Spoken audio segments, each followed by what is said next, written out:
নাহমাদুহু ওয়া নুসাল্লি আলা রাসূলিহিল কারীম আম্মা বাদ আউযু বিল্লাহি মিনাশ শাইতানির রাজীম বিসমিল্লাহির রহমানির রহিম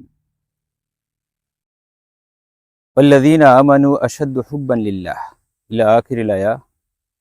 সম্মানিত দর্শক ও শ্রোতা মণ্ডলী, আজকে আমি আপনাদের সামনে যে বিষয়টি উপস্থাপন করব সেই বিষয়টি হলো যে আল্লাহকে ভালোবাসা এবং রাসূলের ভালোবাসা সীমারেখাটা কি, সেই বিষয়টি আপনাদের সামনে উপস্থাপন করতে যাচ্ছি।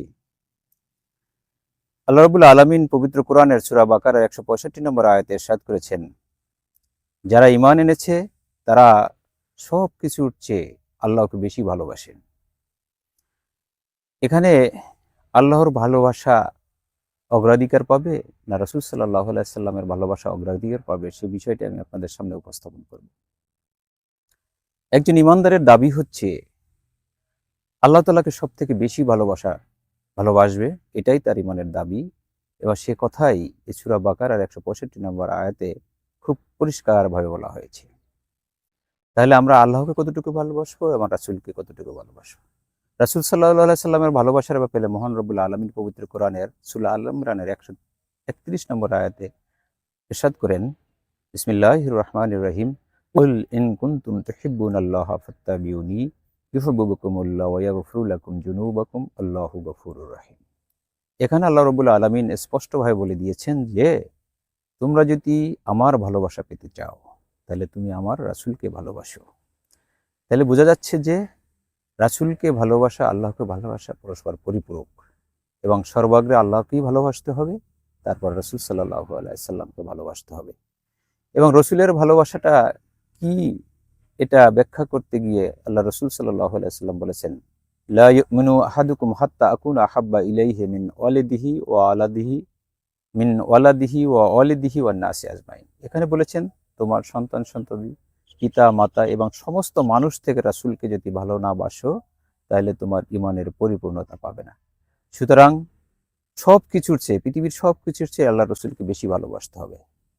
হযরত ইবনে ওমর রাদিয়াল্লাহু তাআলা আনহু বলেছিলেন যে একদিন রাসূল সাল্লাল্লাহু আলাইহি সাল্লাম আমাকে বলেছিলেন যে তুমি আমাকে কিরূপ ভালোবাসো? তখন তিনি বলেছিলেন যে আমার প্রাণ ছাড়া আর যা কিছু আছে সব তার চেয়ে সবচেয়ে বেশি ভালোবাসি। তখন রাসূল সাল্লাল্লাহু আলাইহি সাল্লাম মুস্কি হাসি দিয়ে বলেছিলেন, না না না ওমর, তুমি যদি তোমার প্রাণের চেয়েও বেশি আমাকে ভালো না বাসো তাহলে তুমি প্রকৃত ঈমানদার হতে পারবে না। তখন রাসূল সাল্লাল্লাহু আলাইহি সাল্লামের উত্তরে তিনি বলেছিলেন, হ্যাঁ, আমি আমার প্রাণের চেয়েও আমি আপনাকে অধিক ভালোবাসি। সুতরাং এই একটা বিষয়। আর ভালোবাসার ক্ষেত্রে একটা যে নীতি আছে সেটা হলো যে আল হুব্বু ফিল্লাহি ওয়াল বুগযু ফিল্লাহি। আমি কোনো কিছুকে ভালোবাসবো সেটা আল্লাহর জন্য, কোনো কিছুকে ঘৃণা করবো সেটাও আল্লাহর জন্য। অতএব ভালোবাসার সীমারেখাটা কিন্তু আল্লাহ এখানে পরিষ্কার করে দিয়েছেন।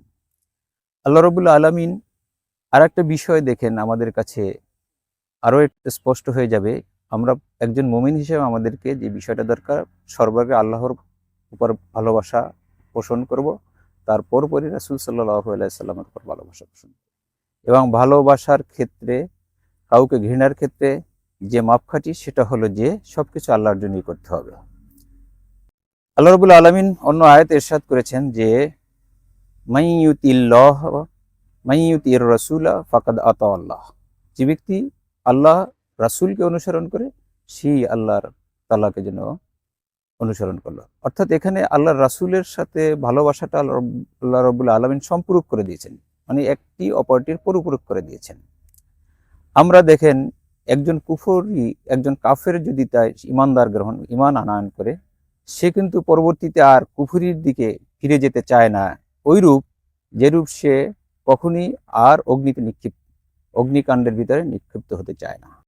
সুতরাং ভালোবাসার ক্ষেত্রে আমাদের যে বিষয়টা এখানে আমি উপস্থাপন করছি, সেই বিষয়টা হলো সর্বপ্রথম আল্লাহকে সবচেয়ে বেশি ভালোবাসতে হবে, এরপর আল্লাহর রাসূলকে ভালোবাসতে হবে, এরপরই আমরা যে কোনো কিছু ভালোবাসার ক্ষেত্রে মানদণ্ড রাখবো, এতে আল্লাহ তাআলা রব্বুল আলামিন সন্তুষ্টি আছে কিনা বা অসন্তুষ্টি আছে কিনা। যদি সন্তুষ্টি থাকে তাকে আমি ভালোবাসবো, আর অসন্তুষ্টির ক্ষেত্রে যদি আমি অসন্তুষ্টি পোষণ করি সেটা যদি আল্লাহ চায় তাহলে আমি তাকে এভাবেই ভালোবাসার ক্ষেত্রে বিচার করব।